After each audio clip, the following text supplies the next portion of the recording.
नमस्कार, काव्यांग एजुकेशन के मंच पर आप सभी का स्वागत, आप सभी का अभिनंदन। मैं हूं आपका साथी, आपका मित्र, आपका शिक्षक मानव शर्मा।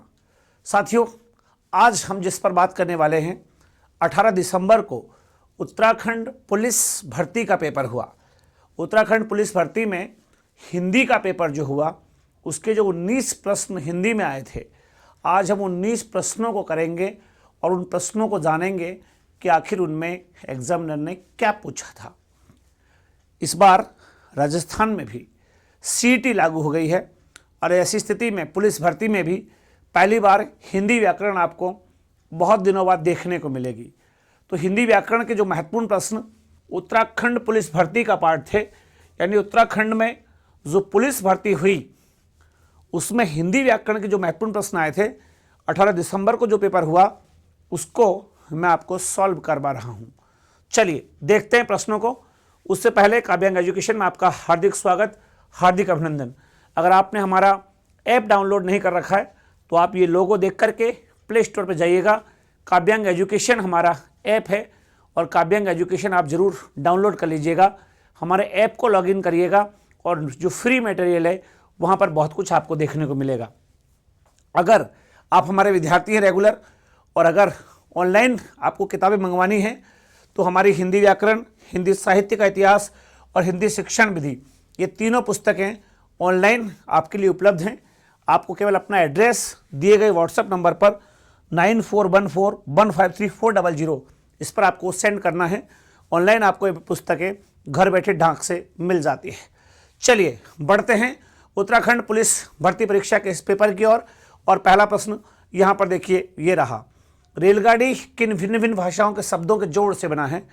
अगर हम रेलगाड़ी की बात करें तो रेलगाड़ी में कौन कौन सी भाषाएं आई हैं, इस पर आपसे पूछा है। तो देखिए हिंदी और अरबी नहीं है। देखिए यहाँ पर आप, ये तो है रेल, ये इंग्लिश वर्ड है और उसके साथ गाड़ी शब्द जो है हिंदी का है। तो अंग्रेजी के साथ हिंदी आई है, इसलिए आंसर हो जाएगा यहाँ पर 2। ये संकर शब्द है। आप जानते हैं कि उत्पत्ति या स्रोत के आधार पर जो शब्द है वो 5 प्रकार के होते हैं: तत्सम, तद्भव, देशज, विदेशी और संकर।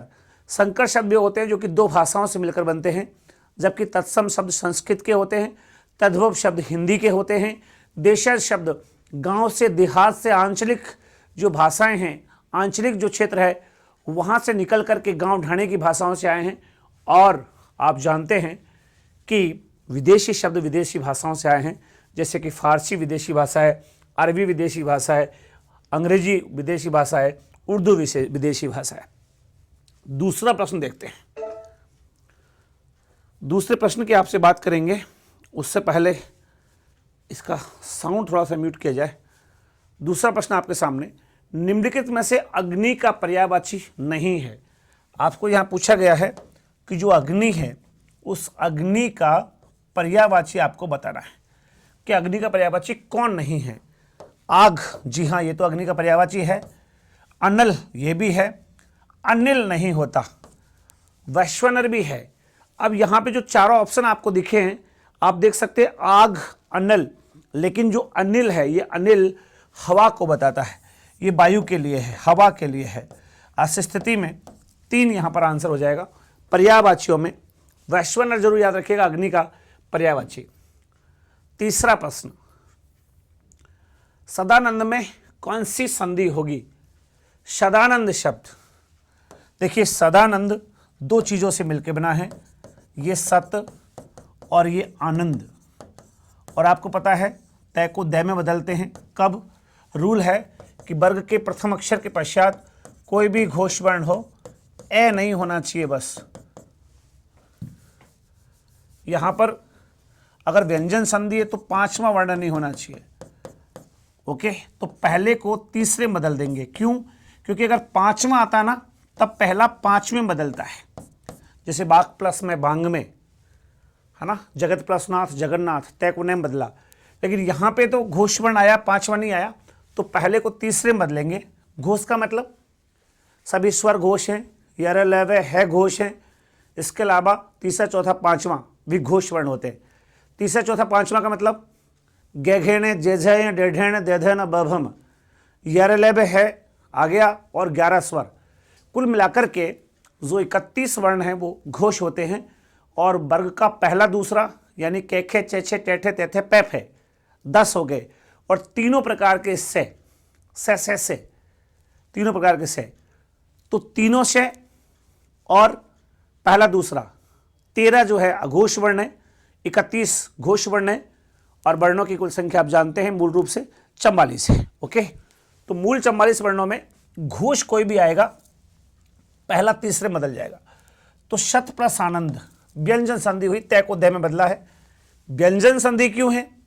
क्योंकि वर्ग के प्रथम अक्षर के पश्चात घोष वर्ण है, लेकिन उससे पहले यह व्यंजन आया है।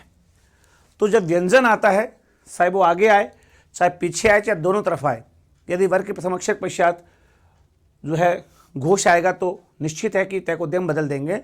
लेकिन हमें यह भी मालूम है कि व्यंजन से स्टार्ट होता है, चाहे व्यंजन आगे और पीछे हो तो व्यंजन संधि होती है। परिभाषा भी आप जानते हैं, व्यंजन के पश्चात स्वर, स्वर के पश्चात व्यंजन, या व्यंजन के पश्चात व्यंजन आए। व्यंजन की पहचान क्या? हलंत लगा मिलेगा, यानी जहां कहीं भी प्लस के आगे पीछे हलंत है वो व्यंजन संधि है। तो ये आंसर यहां पर क्लियर हो गया। स्वर संधि में तो स्वर से स्वर मिलते हैं, गुण संधि में ए आ के बाद ई उ री आना था और वो ए उ अर में बदलना था। यण जो संधि है उसमें ई उ री के बाद कोई भी असमान स्वर आता है और वो ये व रे में बदल जाता है, ई उ री। चौथा प्रश्न, आपकी यात्रा मंगलमय हो किस प्रकार का वाक्य है? देखिए, प्रयोग या अर्थ के आधार पर जो 8 प्रकार के वाक्य होते हैं, उन 8 प्रकार के वाक्यों में ये इच्छा सूचक, इच्छा वाचक, इच्छा बोधक, कुछ भी कह दीजिए आप, वाचक, बोधक, सूचक जो भी है वो वाक्य है। तो यहाँ पर क्या आंसर हो जाएगा? यहाँ पर इच्छा सूचक, यानी कि चौथा वाला इसका आंसर हो जाएगा। अगला देखते हैं, आकाश के तारे तोड़ लाना मुहावरे का अर्थ बताइए। मुहावरा है आकाश के तारे तोड़ लाना, यानी भरसक प्रयास करना, बहुत बड़ा या असंभव कार्य करना, अपना काम निकाल लेना और चुनौती स्वीकार करना। देखिए, आकाश के तारे तोड़ना कोई आसान काम नहीं है, यानी असंभव जो कार्य है वो आपने कर दिया, बहुत बड़ा काम आपने कर दिया। तो यहाँ पे ये 2 आंसर यहाँ पर होगा। छठा प्रश्न देखिएगा साथियों, प्रश्न 6 कह रहा है टिप्पण की भाषा कैसी होनी चाहिए। देखिए, टिप्पण जब भी किया जाता है उसमें हृदय से उसका संबंध होता है, बुद्धि से नहीं। और जब भी हृदय कोई चीज़ होती है, हृदय से उसका संबंध होता है, हृदय की प्रधानता जहाँ होती है वहाँ पे हमेशा भावों को प्रधानता दी जाती है। तो आप याद रखिएगा कि जो टिप्पण है उसकी प्रधानता भाषा कौन सी है? भाव प्रधान होना चाहिए, टिप्पण हमेशा भाव प्रधान होना चाहिए। अगला देखते हैं, 7वां, शब्दावली का अर्थ क्या होता है? भाषा का केंद्रीय अंश, अन्य भाषाएं मिलकर, शब्दों के विभिन्न स्रोत और शब्दों का समूह। तो शब्दावली जो है ना वो शब्दों का समूह है, शब्दों का क्या है? समूह है, शब्दों की अवली है। अवली का मतलब सीरीज, पंक्ति, श्रृंखला। तो शब्दों का श्रृंखला है, शब्दों का समूह है, वो शब्दावली है। 4 यहाँ पर आंसर हो जाएगा। अगला प्रश्न 8वां देखिएगा, भारतीय आर्य भाषा के विकास क्रम में पाली और प्राकृत के उपरांत कौन सी भाषा आई? तो देखिए, जब भाषाओं की बात हम करते हैं तो याद रखना चाहिए कि भाषा एक जो है प्राचीन कालीन आर्य भाषा है। आर्य भाषाओं का वर्गीकरण हम कर रहे हैं, और प्राचीन कालीन आर्य भाषा, मध्यकालीन आर्य भाषा और तीसरी आधुनिक कालीन आर्य भाषा। आधुनिक कालीन, जो प्राचीन कालीन आर्य भाषा थी उसमें संस्कृत थी, और इसी संस्कृत के 2 भाग हैं, एक जो है वैदिक संस्कृत है और एक लौकिक संस्कृत है। अगर मध्यकाल पे आएंगे तो मध्यकालीन जो आर्य भाषाएं हैं उसमें पहले पाली थी और फिर प्राकृत थी। यहाँ तक तो ठीक रहा, बौद्धों ने अभिधम्म, शुद्ध पिटक वगैरह पाली में लिखे, जैनों ने आचार, फागु, रासचरित जो है प्राकृत में लिखे, यानी बौद्धों ने मुख्य रूप से पाली में और जैनों में प्राकृत में काम किया। इसके बाद भाषा का स्वरूप बिगड़ गया और उसको क्या कहा गया? अपभ्रंश। तो पाली और प्राकृत के उपरांत कौन सी भाषा आई? तो भाषा बिगड़ गई, और बिगड़ी हुई भाषा को क्या नाम दिया गया? अपभ्रंश। और आधुनिक काल में इसी अपभ्रंश के 7 भेद हैं। ये अपभ्रंश 7 भागों में बटी। मथुरा में एक राजा थे सूरसेन, तो उनके इलाके में जो अपभ्रंश थी उसको सौरसेनी अपभ्रंश कहा गया। और वर्तमान में जो खड़ी बोली है मानक हिंदी जो है उसकी उत्पत्ति उसी से हुई है, इसलिए हम कहते हैं कि हिंदी की उत्पत्ति सौरसेनी अपभ्रंश से हुई है। तो आधुनिक काल में हम जो भाषा बोलते हैं वो भाषा का बिगड़ा हुआ रूप है।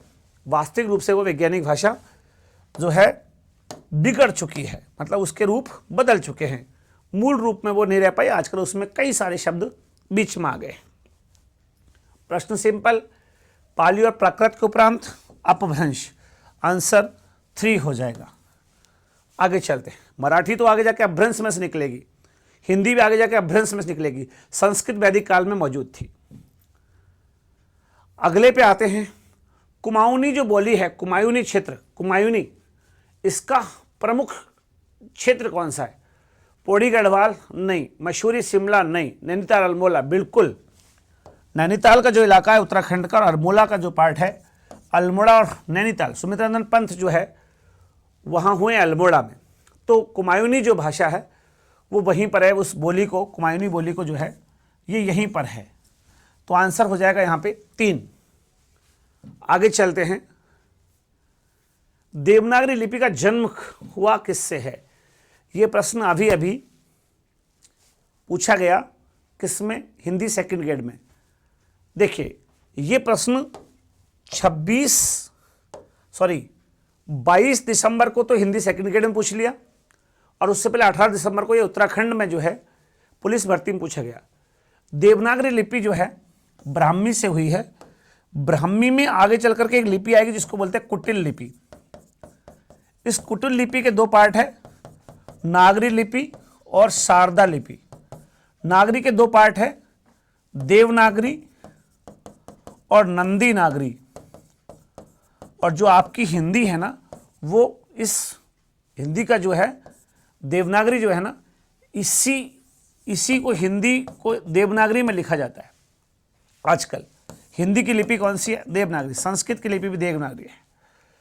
अब आपसे कोई पूछे कि हिंदी संस्कृत की लिपि तो देवनागरी। अच्छा, अब यहाँ पे जो आंसर दिया है ना, इसमें तो ब्राह्मी आंसर दिया है। और जो यहाँ पे प्रश्न आया था राजस्थान में, जो ग्रेड 2 का प्रश्न आया था, उसमें ब्राह्मी ऑप्शन नहीं था, वहाँ ऑप्शन था कुटिल। वहाँ कौन सा ऑप्शन था? कुटिल। क्यों? क्योंकि कुटिल से नागरी और शारदा 2 आई, तो यहाँ पे कुटिल सही ऑप्शन होगा। क्लियर?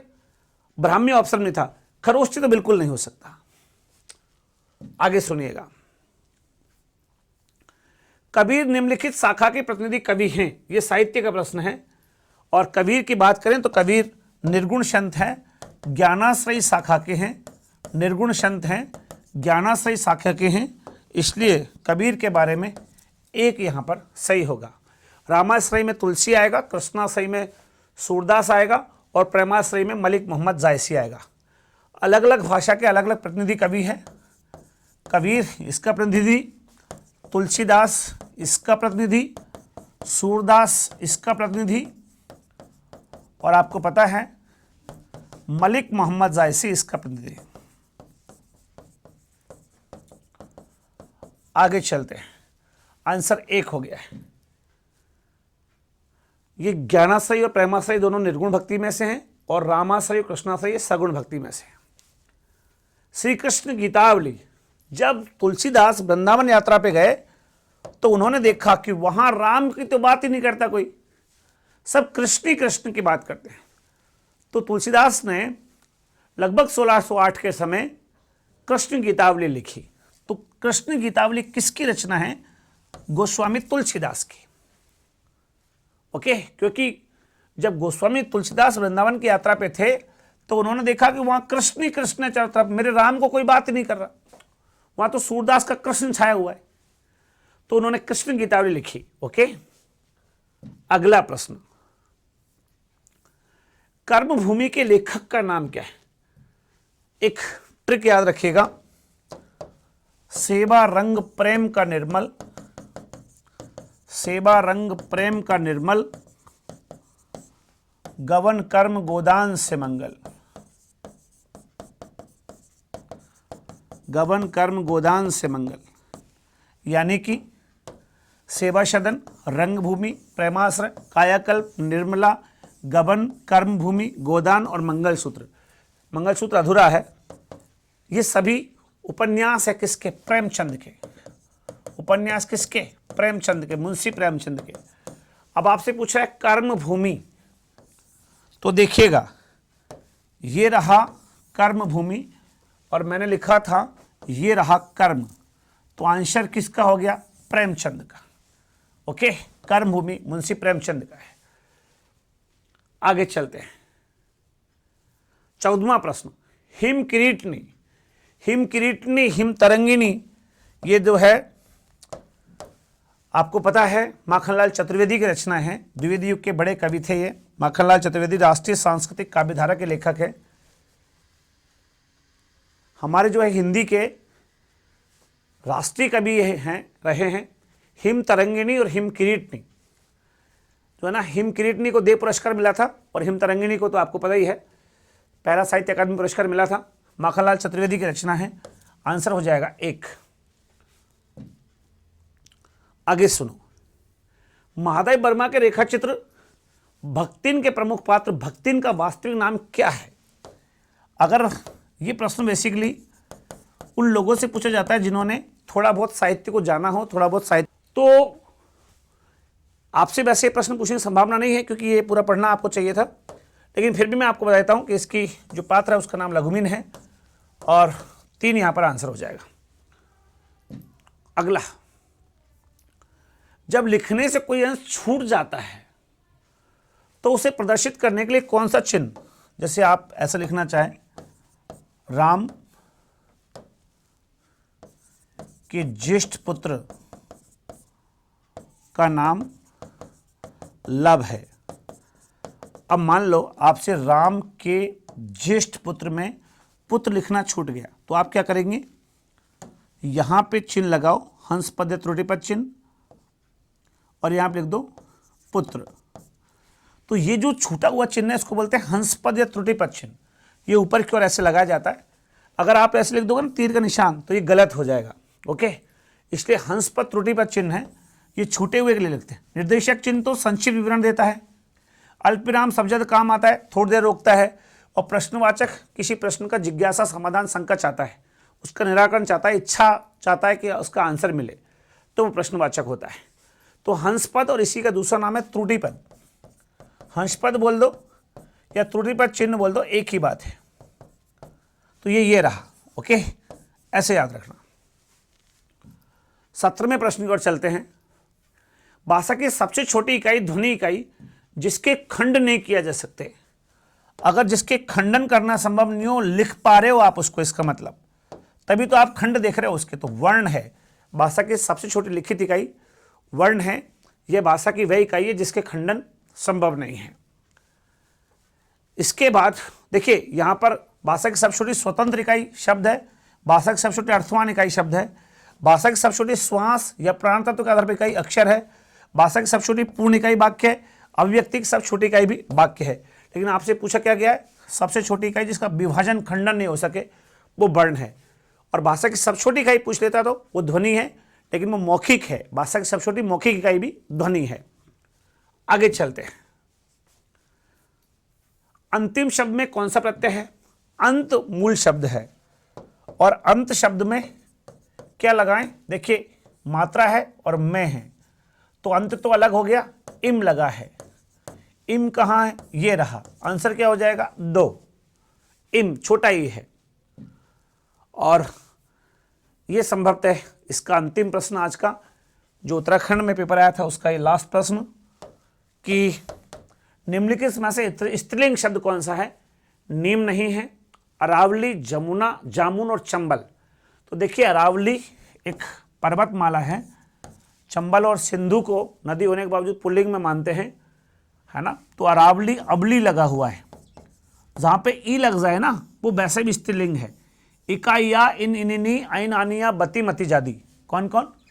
इका या इन इनिनी आइन आनी बती मती जादी, ई, ये सब आते तो स्त्री सूचक है। केवल 4 ही शब्द है जहां पे ई लगने के बावजूद भी पुल्लिंग हो जाता है। कौन कौन? पानी, मोती, दही और घी। बस 4 ही शब्द है, पानी, मोती, दही और घी, जो ई लगने के बाद स्त्रीलिंग होते हैं, वरना सब पुल्लिंग होते हैं। यहां पे ई लग गया तो ये स्त्रीलिंग है। तो आंसर हो जाएगा यहां पर क्या? 2। तो साथियों, ये पेपर था किसका? उत्तराखंड पुलिस भर्ती 2022 का, जिसमें 18 दिसंबर को विद्यार्थियों ने पेपर दिया था और इसका सॉल्यूशन हमने आपको करवाया है, ताकि आपको भी जब अगली भर्ती परीक्षाएं, विशेषकर पुलिस भर्ती परीक्षा, पीएसआई भर्ती परीक्षा, सीटी भर्ती परीक्षा, रीट टीचर ग्रेड 1, 2 ये सब देनी हो, और आरएस भी, तो उन सभी में ये ग्रामर आपके लिए महत्वपूर्ण आएगी। काव्यांग एजुकेशन पे जुड़े रहिएगा। अगर आपने सब्सक्राइब नहीं किया है तो चैनल को सब्सक्राइब करिएगा। हो सके तो अच्छा लगे तो वीडियो को जो है लाइक और शेयर करिएगा, और हमारे साथ जुड़े रहिएगा। अपना स्नेह, अपना मान सम्मान, अपनी प्रतिष्ठा, उसके लिए दिन रात काम करिएगा। कोई जो है कमी आपके जीवन में नहीं रहे, ऐसी मेरी आपके प्रति भावना है। बस यही कि इंसान की खुशबू बनी रहती है, इंसान बदलते रहते हैं। काम करना पड़ेगा आपको ताकि आपकी महक दुनिया में जाए। इंसान की खुशबू बनी रहती है, इंसान बदलते रहते हैं। दरबार लगा तो रहता है, दरबार बदलते रहते हैं। आए हो दुनिया में तो कुछ करते चलिए, बनते चलिए, क्योंकि बादशाह बनी रहती है, बादशाह तो बदलते रहते हैं। शुक्रिया, बहुत धन्यवाद आप सभी का। Thank you.